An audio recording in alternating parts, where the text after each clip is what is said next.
All right, so welcome to another episode of Camaro Restoration, and in the last episode we got the coil springs off, and as you guys can see, there's no more subframe on this car, so we got the subframe out, and in this video I'm going to show you guys how we did it.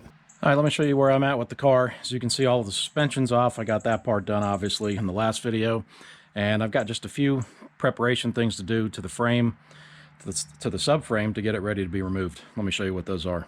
All right, on this side, and this is the passenger side of the car, I've got to remove that brake bracket there that holds that brake line, and then you've got your fuel lines running up the frame rail, and well, actually down the frame rail there. You can kind of see those go down, and then underneath the car down the side you've got a series of these little hold down clamps. There you go. It's little hold down clamps right there, and I've just got to take those off. So that's not bad for this side.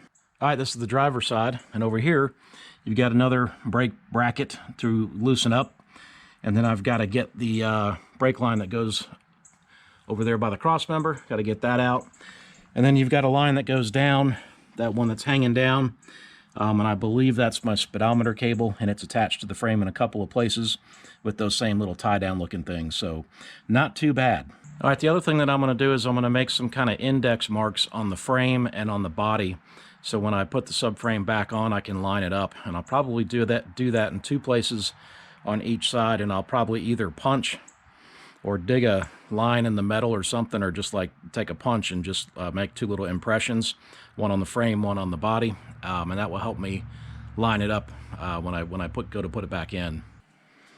All right, so I got the fuel lines off, I got the brake lines off, I got all that done. Shane's over here right now to help me with the subframe, and we actually got the motor mounts off too, so that was good.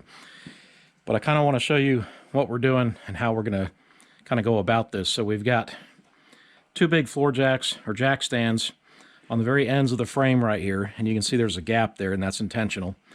And then we've got the floor jack supporting the cross member in the middle, and then over here under the car, the red jack stand is supporting the weight of the car, not the subframe, and then the silver, the old Craftsman jack stand, is supporting the weight of the subframe with a little bit of a gap so it can drop down. So there's only 4 bolts that hold this subframe on, and one of them is right there, and it's a lot easier to get to than the one in the back position. So we're going to go ahead and take the ones out in the back, and then get out from under the car, and then start working on these and see how it goes. And then once we undo all the bolts, we've got the subframe supported on all 4 corners, and in addition, the floor jack right there. And then we'll lift up the front cross member here, remove these floor jacks. I keep saying floor jacks, these jack stands, and we'll start lowering the front cross member down, and eventually the goal is to get this cross member on the ground to take the weight, because that's the bulk of the weight of this thing. And then I think we'll be able to lift the back of the subframe up and get those jack stands, the silver ones, out from underneath that, and then be able to slide it forward. So in theory that sounds really good, but let's see how it works. Okay. All right, so this is the first rear bolt.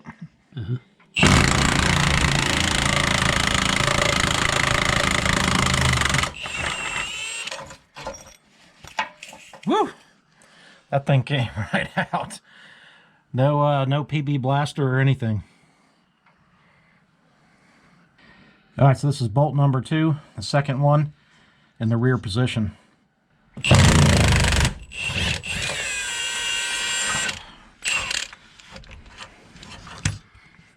All right, now this is the more forward bolt, the one closest to the motor, and we're not going to take this one all the way out. I just want to see if I can get it a little bit loose, and then we're going to loosen both sides at the same time and kind of start seeing what's going to happen as this thing lowers to the ground. It's going down. It's going down. Okay. All right, so there's about a 1/4 of an inch gap on this side, and the frame moved as it should have. And so we're just going to leave it like that, and now we're going to go loosen the other side. All right, so this is the last bolt we've got to loosen, and if you watch the subframe, Like, watch right there, it'll start coming down.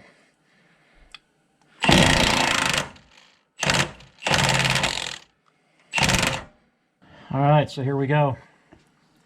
This one's gonna come all the way out. Come on. Nice down. That's nice. That is a hell of a bolt, isn't it? Ooh, look at it. That's not good. Jeez. It's only a couple days old. Yeah. Okay. So this side's down, but it's not down in the front on that jack stand. But I think it's not going to be until we get the rest, and then we can lower the floor jack. All right, last bolt. And this one's still a pretty good ways in.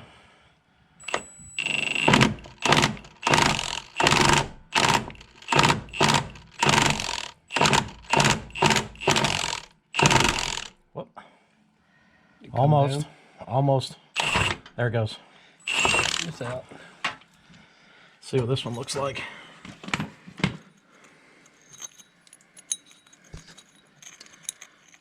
Wow. All right, Shane's double checking things, but we got all 4 bolts out, and so far the subframe has acted just like we've wanted it to, and we're about to start lowering down this front floor jack, and eventually we want to get that cross member on the ground, and then we're going to remove those rear jack stands, and we should be able to slide it out in theory. All right, so I'm going to lower down this floor jack and this whole thing, and I'm going to go real slow, but this whole front cross member should go down to the ground, or down to at least the lowest position of the floor jack. All right, there it goes. Whoop, that's a little too fast. How are we looking, Shane? Good. Okay, keep going. Yep. Keep going. Okay, I'm going to let it just go at that pace. Everything's looking good. Got a lot of room. Okay, we're almost down.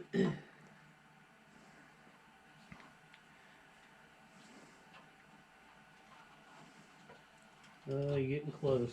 Oh, stop. That's all we got. Okay. So that's all the room we have before the rear of the frame is going to hit the bottom of the car. And now what we need to do is go down, since the majority of the weight is down, and we need to go remove those silver jack stands. All right, Shane just pulled that one out. I don't know if you can see that one under there. Is there any weight on that one? Not much. Not much. Get it ready? Yep, there she goes. Now I think all we got to do is pull this forward. Whoop, whoop, just about to come off. Hold on. I'm coming off the jack.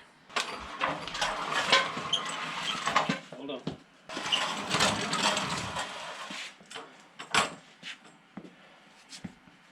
There it is. One subframe removed successfully and safely. All right, so there is the subframe, and other than a little surface rust there, and maybe there, this thing looks really good.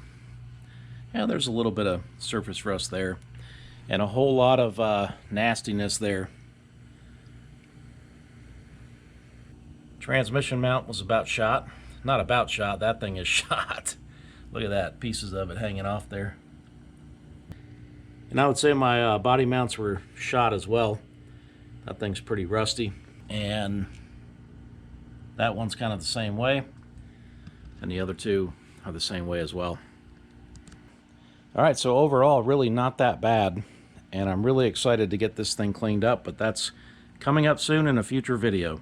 All right, so getting that subframe out of there was a big step, big accomplishment. Thanks to my buddy Shane, who came over and helped me with it. And with the subframe out of there, you really have very easy access to the firewall. I'm going to get the firewall stripped down, and I'm going to wheel the car over to the garage door and pressure wash that firewall down and clean that up. And I'm in the process now of got the subframe outside, and I'm going to put it on sawhorses, and we're going to get that cleaned up as well. And I'm at the point now where I need to either paint it or powder coat it, and I've pretty much made up my mind on painting it, because the drawback with powder coating is, one, the cost of it, and two, if you do scratch it, yeah, you really can't repair it, at least repair it the same way. You can't touch it up the same way you could if I do it with like a Pour 15, which is what I'm leaning towards. If any of you guys have an opinion about that or some experience in this, I'd really appreciate the information, so put it down in the comments section. Paint or powder coat? All right, so now that the subframe is out of the car, it really gives you great access to the transmission tunnel and that whole area in there. And I plan to get that thing really cleaned up, and I'm going to paint it with some rubberized undercoating, probably spray paint it with some either Pour 15 or a Duplicolor. The Pour 15 is about 20 bucks a can, Duplicolor is about 6 bucks a can, so I'm probably going to go with the Duplicolor. But if any of you guys have any experience with that, any feedback on the different products out there for painting the underside of the car, let me know. Put it down in the comment section. I really appreciate it. All right, so thanks for checking out the video. Hope you guys enjoyed this. It was a big step. I'm really happy about it. Appreciate your support, and as always, thanks for watching.